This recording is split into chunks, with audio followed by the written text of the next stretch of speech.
Welcome back to Marshal tutorials. मैं हूं आपका होस्ट एंड दोस्त मिर्ज़ा उबैद। कैसे हो आप लोग? मुझे फटाफट आप लोग कमेंट बॉक्स में बता सकते हो। और आज मैं एक न्यू टॉपिक के साथ आपके सामने फिर से आ गया हूं और आज का हमारा टॉपिक है WH टाइप क्वेश्चन। गाइस फटाफट जो लोग नए चैनल पे फटाफट सब्सक्राइब कर देंगे चैनल को। And thank you so much for 1K subscriber for your love and your support. Thank you so much guys. आज हमारा टॉपिक है WH टाइप क्वेश्चन। इसको स्टार्ट करने वाले हैं। इसको स्टार्ट करने से पहले हम देखेंगे कि इसके क्या रूल्स एंड रेगुलेशंस हैं। ओके, और WH टाइप क्वेश्चन कैसे फ्रेम करते हैं, क्या क्या इसके रूल्स हैं। ओके गाइस, अब हम देखने वाले हैं कि WH टाइप को क्वेश्चंस को फ्रेम करते टाइम क्या क्या रूल्स हमको अप्लाई करने पड़ते हैं। और अगर आपको रूल्स नहीं पता है तो एक बहुत ही सिंपल वे है जिससे आप क्या कर सकते हो, फाइंड आउट कर सकते हो कि कैसे आपको WH टाइप क्वेश्चंस, अगर आप कभी बिटवीन भूल गए, रूल्स को आपको नहीं पता है तो आप क्या कर सकते हो, रूल्स को कैसे बना सकते हो, मैं वो आपको सिखाने वाला हूँ। Without any delay let's start. देखिए आपके सामने दो क्वेश्चन लिखा हुआ है। Question number 1, where do you live, और सेकेंड क्वेश्चन लिखा हुआ है यहाँ पे व्हाट डू यू वांट। ठीक है, ये दोनों क्वेश्चन कहीं ना कहीं अब तक तो आपने सुन लिया होगा। आई होप कि आपका आंसर यस है। Where do you live, what do you want, ये दोनों क्वेश्चंस कहीं ना कहीं आपने अपने लाइफ में सुना ही होगा, फेस किया होगा। ओके गाइस, करना क्या है आपको इसको सिर्फ और सिर्फ क्लासिफाई करना है कि ये कैसे फ्रेम हुआ है।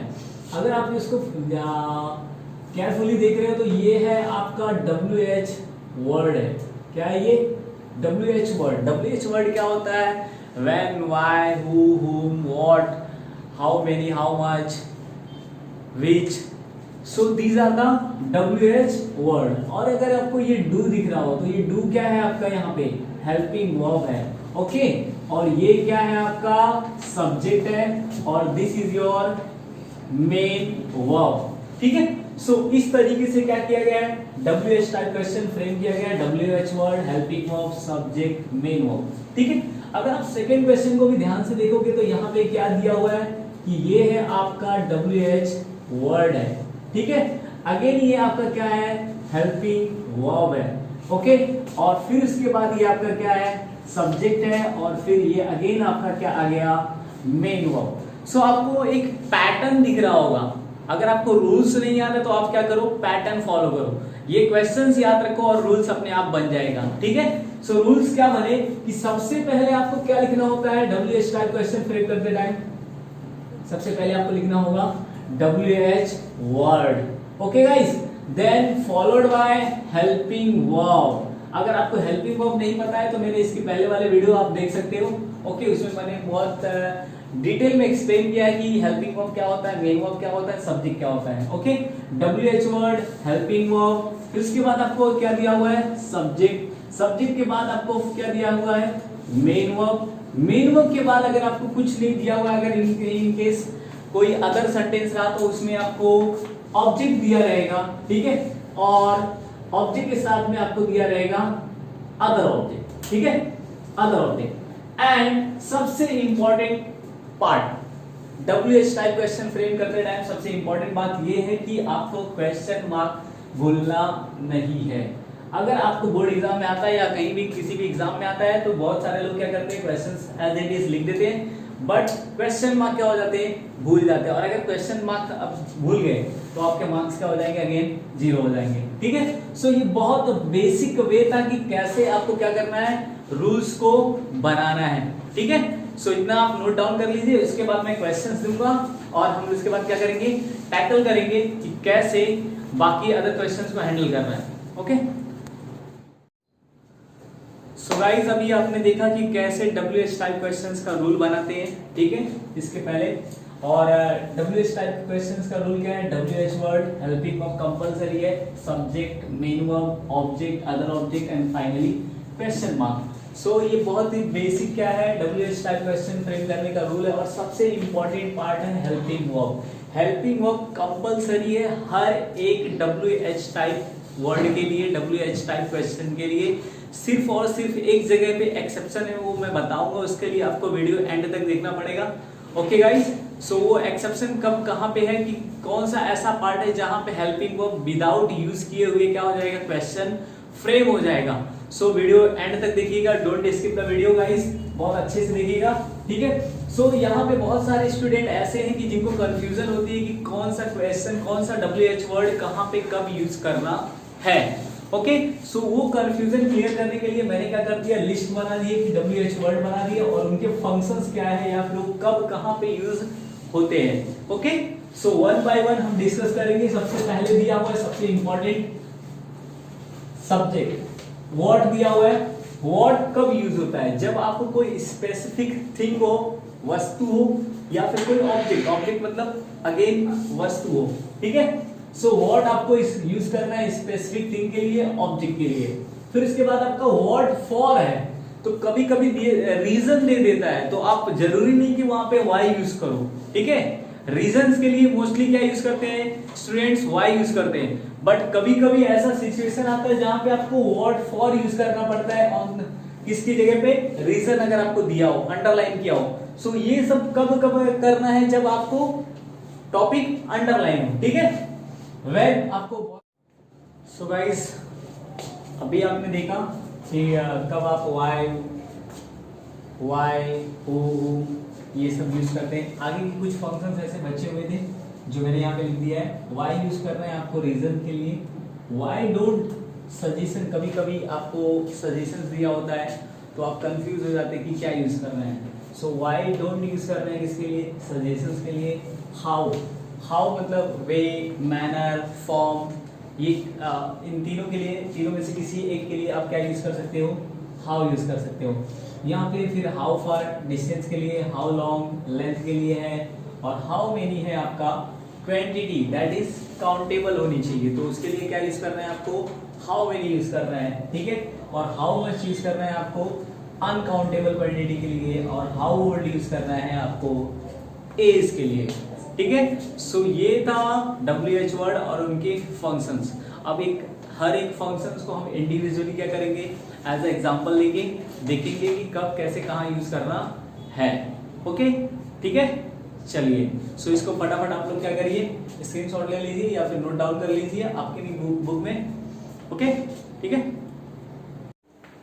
सो गाइस, अब मैं कुछ एग्जांपल्स लेके आपके सामने आ गया हूँ। यहाँ पे मैंने एग्जांपल्स लिख दिए, टोटल 5 एग्जांपल्स हैं। ओके, सो एकदम ऊपर से क्या लिखा हुआ है, रूल्स लिखा हुआ है, WH वर्ड होना चाहिए हमारे WH टाइप क्वेश्चन फ्रेम करने के लिए। ओके, उसके बाद सबसे इंपॉर्टेंट चीज होती है, अगर कुछ होती है तो WH टाइप क्वेश्चन फ्रेम करते टाइम, वो है helping verb, subject, main verb, object, other object plus question mark. Okay, so helping verb अगर मिल गया आपको तो आपका आधे से ज्यादा काम क्या हो जाता है, फिनिश हो जाता है WH टाइप क्वेश्चन को बनाते time. So try to always find the helping verb first. Okay, ठीक है। अगर आपको हेल्पिंग वर्ब नहीं मिलता है तो आपके पास ये 3 हेल्पिंग वर्ब मैंने यहाँ पे स्टार मार्क करके मेंशन कर दिया है, डज, डिड और डू। ओके, डज कब आएगा, जब मेन वर्ब में यस और ईएस होगा। डिड कब आएगा, जब मेन वर्ब में सेकंड फॉर्म होगा, मेन वर्ब हमारा सेकंड फॉर्म में होगा तो डिड आएगा। और लास्ट ऑप्शन बचता है डू। ये कब यूज करना है, जब आपके सेंटेंस में हेल्पिंग वर्ब गिवन नहीं होगा तब। ओके, ठीक है। सो मेरी इन बातों को आप याद रखना, ये आपको हेल्प करेगा while solving the problem. Okay, my first problem, I am playing football. यहाँ पे फुटबॉल को क्या किया है, अंडरलाइन किया है। अब आपको एक ऐसा क्वेश्चन फ्रेम करना है जिसका आंसर ये अंडरलाइन पार्ट आए, फुटबॉल आए। ओके, सो WH टाइप क्वेश्चन फ्रेम करते टाइम हमेशा याद रखो कि क्वेश्चन ऐसे फ्रेम कर रहे हैं कि आपका अंडरलाइन पार्ट क्या होगा, आंसर हो। ओके, ठीक है। सो आई एम प्लेइंग फुटबॉल। अब यहाँ पे फुटबॉल ऑब्जेक्ट है और इसके पहले मैंने लिस्ट बना के दी थी आपको कि WH टाइप के मतलब कौन से WH वर्ड यूज करना है, कब यूज करना है। तो जब आपको ऑब्जेक्ट दिया है अंडरलाइन, तो आपको कौन सा WH वर्ड यूज करना है, व्हाट यूज करना है, ठीक है। कौन सा WH वर्ड यूज करना है, व्हाट यूज करना है, ठीक है। WH वर्ड हो गया, उसके बाद my dear helping verb already sentence में गिवन है, व्हाट एम, सब्जेक्ट क्या है मेरा, I. Okay, what am I, उसके बाद आपका मेन वर्ब, ठीक है। What am I playing, and this is your question mark. Sentence में ऑलरेडी हेल्पिंग वर्ब दिया था, आराम से बन गया। ठीक है, इस सेंटेंस को मैंने स्टार मार्क किया है। सेकंड क्वेश्चन को क्यों स्टार मार्क किया है? क्योंकि इसमें हेल्पिंग वर्ब गिवन नहीं है। ठीक है, ही केम एट 8 PM। अब जो मेरा एट 8 PM है ये अंडरलाइन है। एट 8 PM का मतलब क्या है? ये मेरा टाइम इंडिकेट करता है। और टाइम को टाइम के लिए कौन सा WH वर्ड यूज करेंगे? हम यूज करेंगे व्हेन। कौन सा WH वर्ड यूज करेंगे? व्हेन यूज करेंगे। व्हेन लिख दिया। उसके बाद अगर आपको ध्यान से देख रहे हो तो इस सेंटेंस में क्या नहीं दिया हुआ है? हेल्पिंग वर्ब नहीं दिया। और अगर हेल्पिंग वर्ब नहीं दिया तो यहाँ पे 3 ऐसे हेल्पिंग वर्ब है जो आपको हेल्प करेंगे। डज, मेन वर्ब में यस और यस, डिड मेन वर्ब का second form. So my dear ये केम है, मेन वर्ब का सेकंड फॉर्म है। सो यहाँ पे WH वर्ड के बाद क्या आएगा? आपका हेल्पिंग वर्ब क्या आ जाएगा? डिड आ जाएगा। ठीक है, उसके बाद आपको सब्जेक्ट लिखना है। सब्जेक्ट आपके पास ऑलरेडी है, ही। मेन वर्ब के लिए बहुत इंपॉर्टेंट है। जब कभी भी डू, डज, डिड यूज करते हो तो बहुत केयरफुल रहो। ये जब आते हैं सेंटेंस में तो मेन वर्ब को चेंज करते हैं, और ये जब जाते हैं तो भी मेन वर्ब को क्या करते हैं? चेंज कर देते हैं। So my dear, do, does, did जब कभी भी आ जाएगा सेंटेंस में तो वर्ब मेन वर्ब का फर्स्ट फॉर्म होगा। हमेशा कौन सा फॉर्म होगा?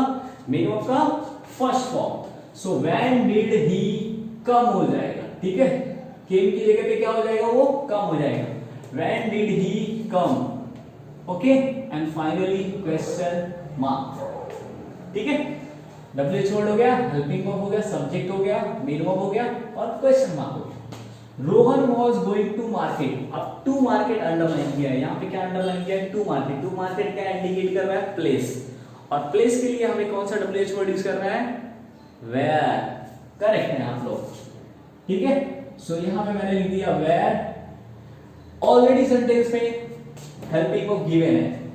WH वर्ड के बाद क्या चाहिए हमको? Helping verb. और क्या है हमारे पास? हेल्पिंग वर्ब वाज है। Where was. उसके बाद आपको लिखना है सब्जेक्ट। सब्जेक्ट है मेरा रोहन। सब्जेक्ट है मेरा रोहन। Where was Rohan. उसके बाद आपको मेन वर्ब लिखना है। Main verb going. ओके, और ऑब्जेक्ट अदर ऑब्जेक्ट है नहीं तो क्या करेंगे? Question mark. सो जब जिस सेंटेंस में हेल्पिंग वर्ब दिया है तो उसके अकॉर्डिंग ही क्या करोगे आप? वर्ब, मेन वर्ब यूज करोगे। उसमें कोई चेंजेस करना नहीं है। सिर्फ और सिर्फ चेंजेस कब करना है? जब डू, डज, डिड आएगा तो आपको मेन वर्ब में चेंजेस करना है। Otherwise there is no need to change anything. Okay guys, again चलिए नेक्स्ट एग्जांपल लेते हैं। He goes to Jaipur to attend the meeting. He goes to Jaipur. कहां पे गया? Jaipur. To attend the meeting किस लिए गया? To attend the meeting. Reason आया। जब रीजन आ जाता है तो आपको क्या करना पड़ता है? जब भी रीजन आ गया तो आपको लिखना पड़ेगा WH वर्ड कौन सा? वाई।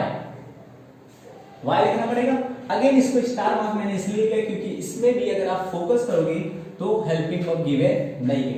और अगर आप ध्यान से देखोगे तो ये मेन वर्ब है। मेन वर्ब में यस और यस है। मेन वर्ब में यस और यस है तो व्हाई डज। मेन वर्ब में यस और यस है तो डज। Why does